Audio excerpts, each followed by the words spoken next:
This project will be important for multiple reasons, but I think this is the biggest reason. Now what you'll notice here is that this is a part of this collection. This collection is Fairy Fiends Club. Basically what happened is when Twitter actually updated their kind of profile picture NFT hex type deal, what they did is they actually kind of cycled through some of those NFTs. Now if you actually go to Twitter's OpenSea account, you can actually see what they actually own themselves, and you can see they've got some cool little pieces here.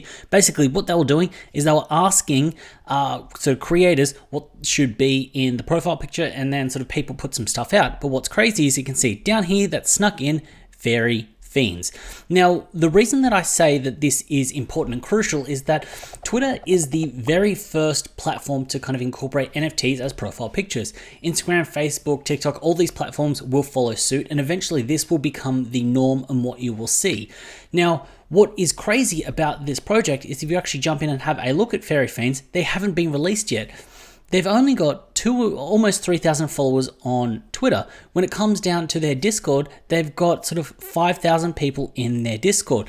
What had happened is the founders saw the announcement by Twitter. They ended up putting together a little mock-up piece, then got it listed on OpenSea, and Twitter actually bought it and changed their profile picture to it. So Twitter cycled through it for a few days, but then they actually held on this for a little bit of time. Now, the smart, savvy investor will look at what Twitter has done and realize that this is a piece of history. Now, the reason that this is important and a piece of history is the fact that Twitter was the first one that pioneered the NFT profile picture, and the fact that you can then own part of a collection that was part of this kind of essentially the first foray into this aspect. Now look, I think it's crazy the fact that Twitter did change their profile picture to something like Fairy Fiends, because they also did change their profile pictures to some other big well-known stuff. So basically it's put front and center a sort of a smaller project that hasn't even released yet, which is crazy because everyone's chasing the current hype that's now, but this is the kind of thing that you can read between the lines and realize that this will be big and momentous in the future. Because when it comes down to holding an NFT or holding a piece long term, if it's got a story or it's got some significance attached to it, it's gonna win. When it comes down to this, when you own a Fairy Fiend,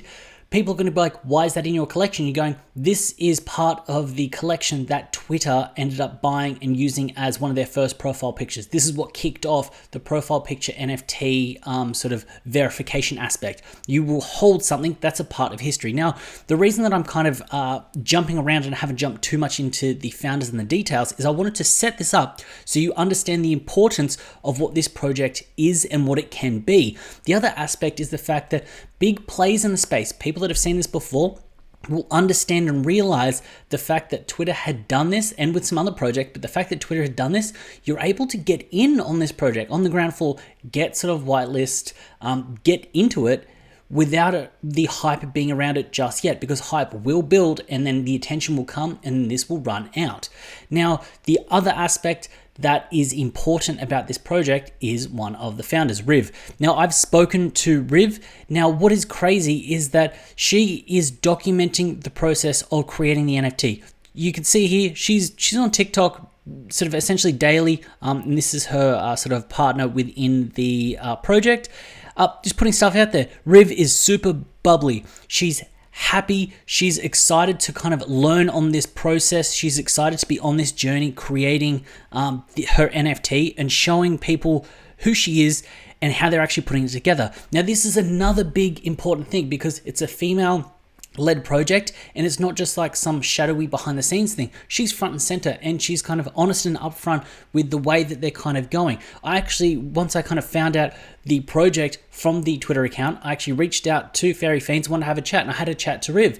And the fact is, when I was talking to her, she was genuinely excited. She knows the fact that when she opened up and set up her Discord, there was some sort of permissions issues set up wrong, and people could at everyone, so she had to go in and change them. She's not sort of trying to hide the fact that she's learning on the job essentially, and she's kind of pushing this forward, which is great because this is a big inspiration for other sort of women in the space and people that aren't necessarily sort of well versed in degens like myself, people that may see this as a boys club and that are scared to kind of jump into it. And the fact that someone like Riv is actually kind of putting out daily content, showing people and educating people about what is actually happening when it comes down to creating an NFT collection, communicating with the audience, I think is great and it's big. Now look, when it comes down to the stats of Fairy Fiends Club, it is a 10,000 profile picture project, and there is no release date or mint price just yet. They have just been putting some things out, updating the website, and just kind of documenting the journey. So the reason that I'm excited about this project is it feels like it's under the radar. It doesn't make any sense why people haven't flocked to this and it hasn't kind of blown up yet. And I think here is what lies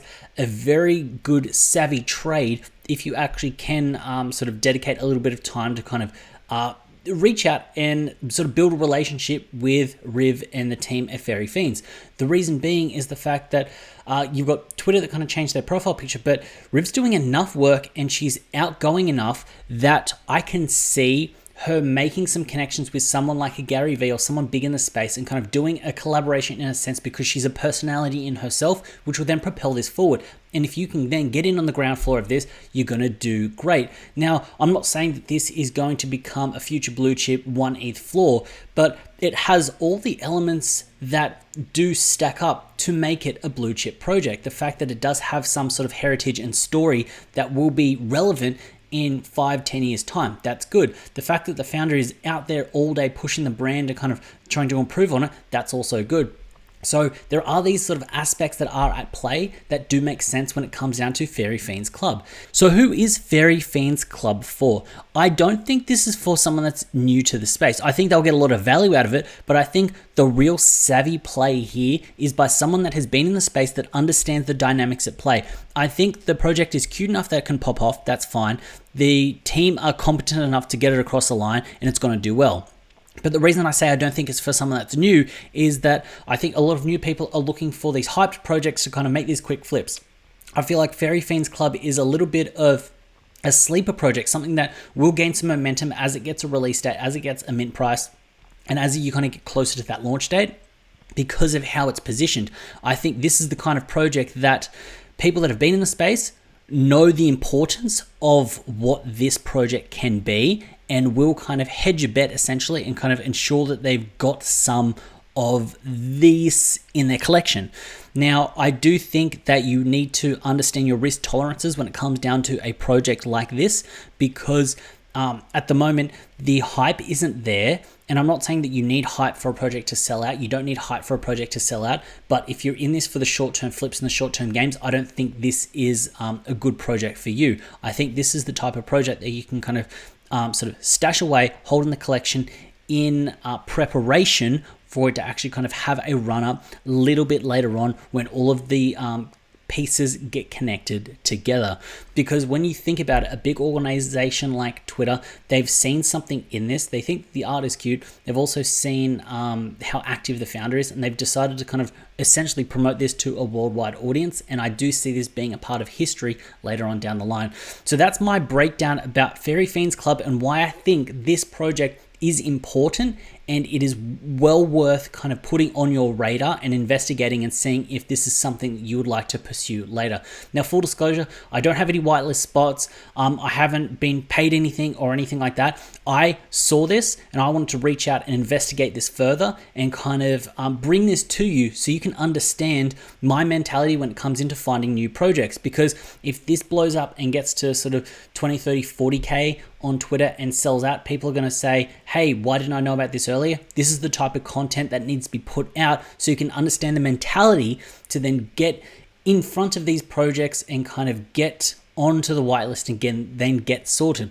Saying that, if Riv does kind of reach back out after I put this video up and wants to offer me a whitelist, 100% I'm taking it, and I will be minting this project because I can see where this can play out longer term. So if you found value in this video, please consider hitting up that subscribe button, or while you're down there, also hit up the like button. As always, it's been a pleasure having you with me. I look forward to seeing you in the next one.